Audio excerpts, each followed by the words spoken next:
Hello, this is Praios and I'm a professional gambler. Today I will share with you 10 tips professional poker players don't want you to know. Some of these tricks, to be honest, might not even be known by all pros.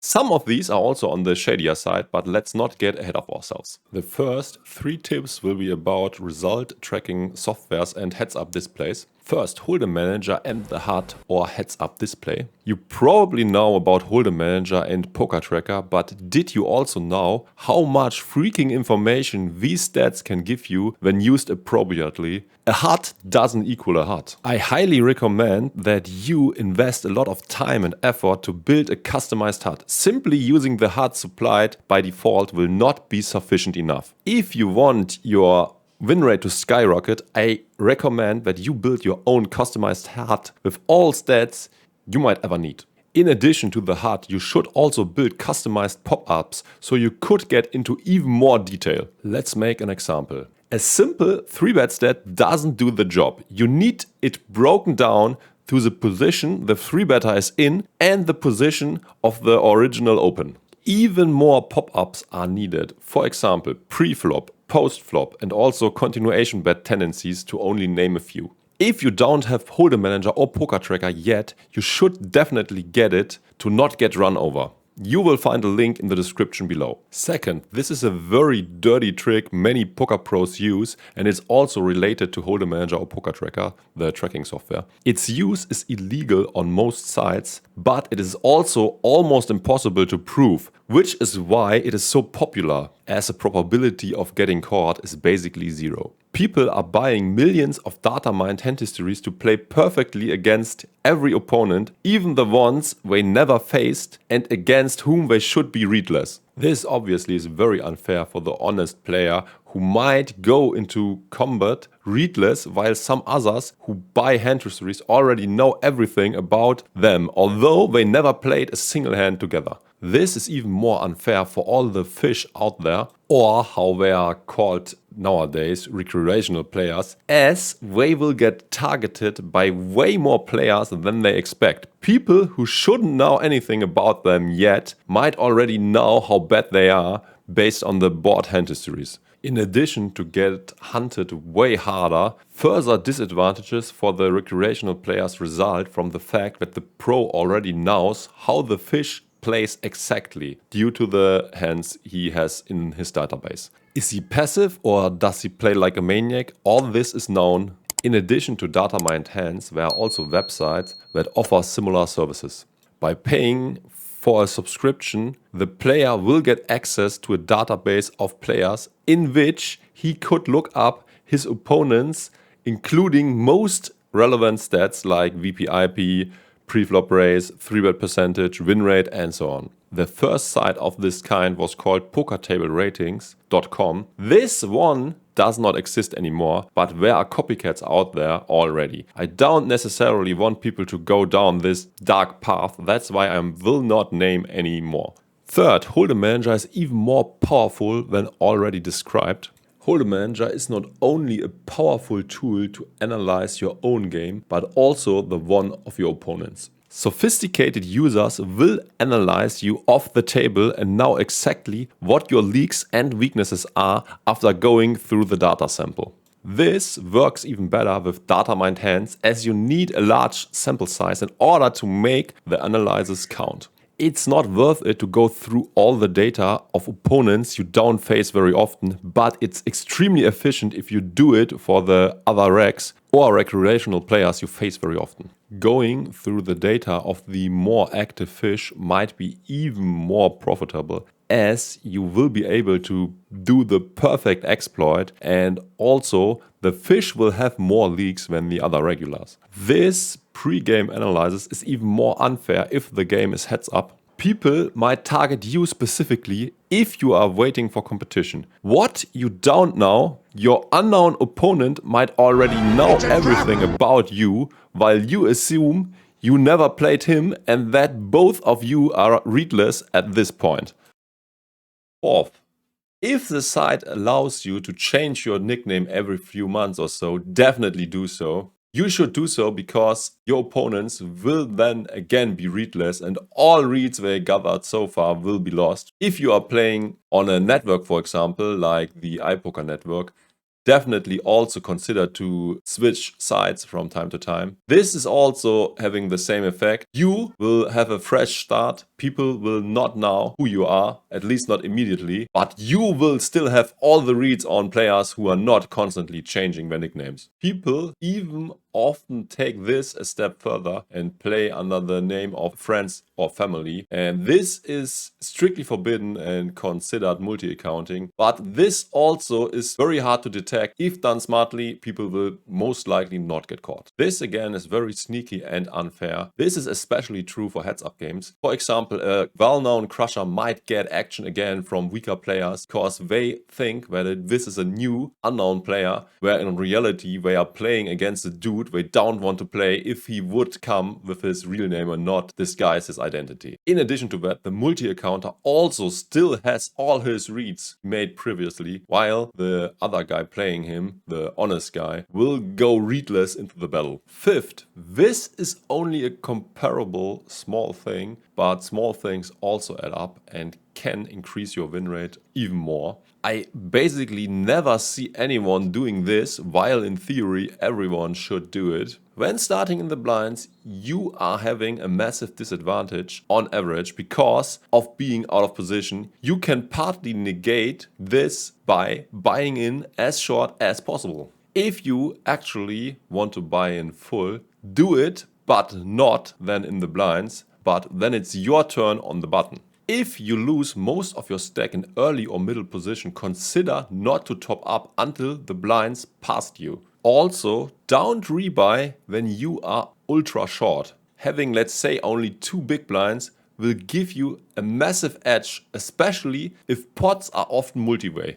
You will always see the showdown because you are already all in, but your deep stacked opponents can still knock each other out, which shifts the remaining equity in your favor. Often your opponents might be playing great against a certain stack size, typically 100 big blinds, so consider to buy in with 30 big blinds to exploit their weakness. This especially makes sense if the mark of the table is also playing with a smaller stack. Playing short could also reduce your swings or the money you are risking when shot taking. I'm pretty sure many of you guys already know about this, but it's still worth mentioning.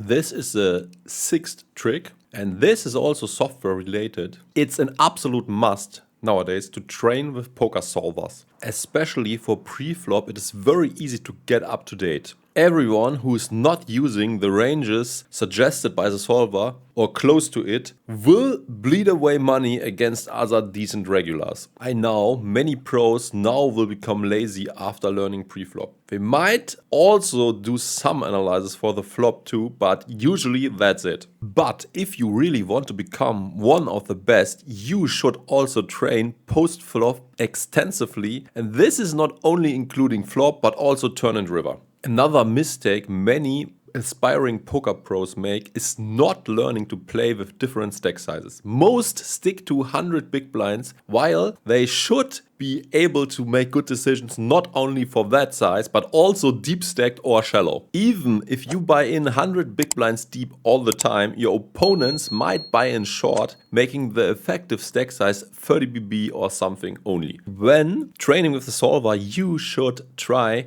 to find patterns and to group hands together. Otherwise, the combinations would just be too many and you will get lost and not be able to remember what to do in all the specific situations. Try to get used to the way the solver approaches the game. Another common misconception also related to solvers is that you might think that you should play GTO all the time. GTO means game theory optimal. This also is a huge mistake even many pros make. They just stick to the things the solver says. Playing this way ignores the fact that the solver assumes an opponent who is playing perfectly, who has perfectly balanced optimal ranges. This obviously is often not the case, and in reality many players, even the regulars, have big leagues, and not exploiting these means leaving a lot of money on the table that's up for grabs. Especially when people deviate a lot from optimal frequencies, it's best to not analyze these spots using a solver, but making your own calculations in order to find the correct play. This will also help you later when a similar spot comes up against a guy with the same playing style. You will now be able to make better decisions and optimize your expected value, or the so-called EV. If you are not working with a solver yet, I have links to the PLO Trainer and PLO Vision in the description. These are solvers for Pot Limit Omaha 4-card. PLO Trainer is also available in a version where you could analyze 5-card PLO spots. If you want to analyze Holdem hands, you should use Monka Solver or Pure Solver, to just give 2 examples. Trick number 7. Often in media, the guys playing the super high roller tournaments or the biggest cash games are portrayed as these super rich, super risk-seeking crazy people, where in reality often none of this is true. Meaning, if someone plays a 10k tournament, he might only be risking 10k or 10% of his own money. This is called staking. The poker pros sell pieces of their action to other guys. This in itself isn't a problem. The real problem here is that in tournaments, often people swap with many other guys. And it happens that these are also sitting at the same table. And that in turn will irrevocably lead to people playing different against their friends in whom they also hold a piece, when they would have if these links would not exist. Even if this is not actual and real collusion, there will still be distortions of competition. Trick number 8. In addition to the already mentioned programs like Holdem Manager, Pokertracker, or the solvers, many pros use even more programs to get the biggest edge possible. This starts with little things that probably should be allowed still, like programs that align the tables for you, but there are way more shady things out there. Some have programs that place them automatically at the same table on which a fish takes a seat, so that they will basically get all the good action and deny the chance to everyone else. Fortunately, these seating scripts are now forbidden on almost all sites, but I guess when you got your own non-public one, you probably can still get away with it. There is even more disturbing news. There are even programs out there that automatically go through your data and based on predetermined criteria write down notes. So this obviously is only working with Handhistories and data about another player. But once you acquired these, let it be through playing or through buying Handhistories, some crazy exploits are possible. For example, you could write down all showdown hands in which a player put in a 4-bet. This will give you a pretty good idea how his range is constructed and how you should play optimal against this dude. I remember having a bet size graph back in the days. I could look into people's bet sizing and saw how strong they had been in the past using this particular bet sizing. I tell you, this was pure gold. Some people even supposedly regs or good regs had terrible bet sizing tells. This wasn't even illegal back then, but I can't imagine that this is still allowed today. Please let me know if you have more information about this and if this program is still legal. By now, I did not even mention the obviously illegal things like real-time solvers, for example. If you want to learn more about these, feel free to check out my various other videos in which I talked about these a lot. Moving on to tip number 9. This goes even deeper into the cheating territory, but I still expect this to be happening all the time. Back in the day, the so-called ghosting was very popular. Nobody gave a shit when 2 good players sat in front of one PC, also discussing hands and making decisions together. This is now forbidden and also heavily sanctioned. This is quite similar to buying Handhistories. People are very unlikely to get detected and punished ever. I am pretty sure people are still doing it. Let's say I'm in a poker house living together with other pros. My roommates are also playing poker. No way these guys are not sitting in front of the screen together sometimes too. I also think that they at least will get help during some hands. This is even more true considering that people often swap actions. If the roommate has a stake in its body, he will definitely want his mate to make the best decisions possible. In tourneys, the same thing is also done very often, even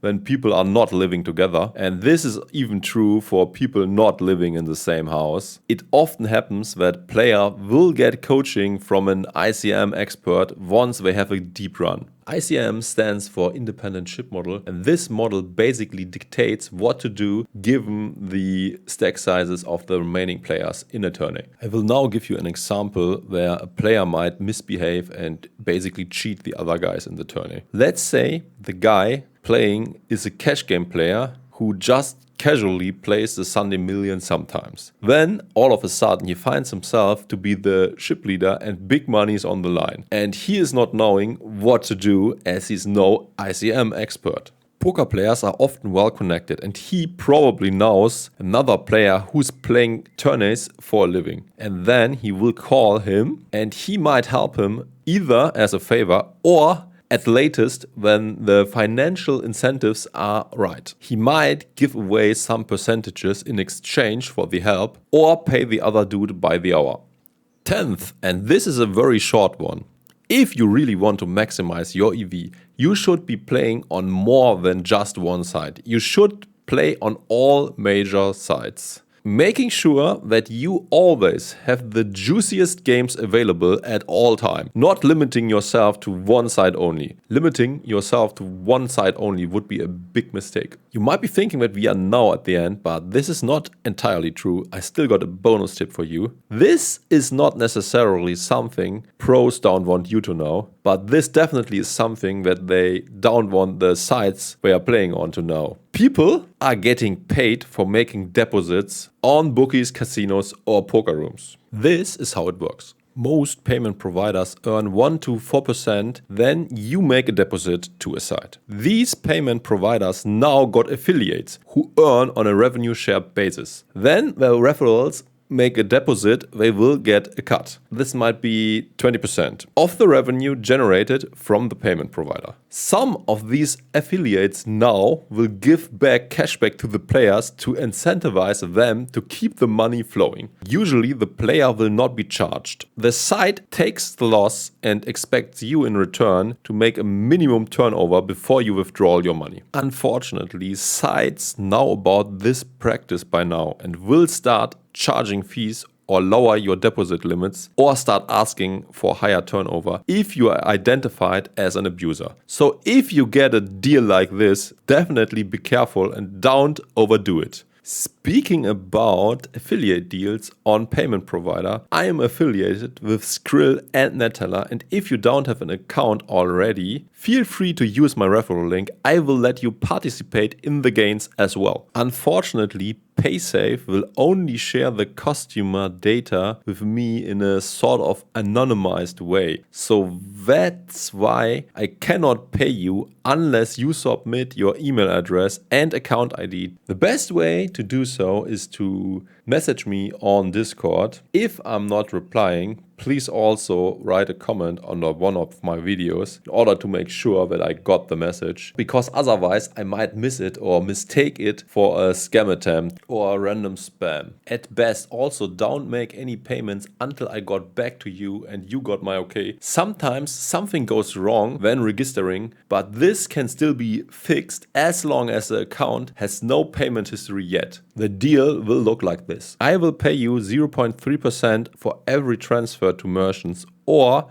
2/3 of the fees I receive depending on what's better for me. This is necessary as some big sites have very good deals with Skrill and Neteller, and on these I will receive very little commissions, and for me paying 0.3% in this case would mean that I will pay more than I receive.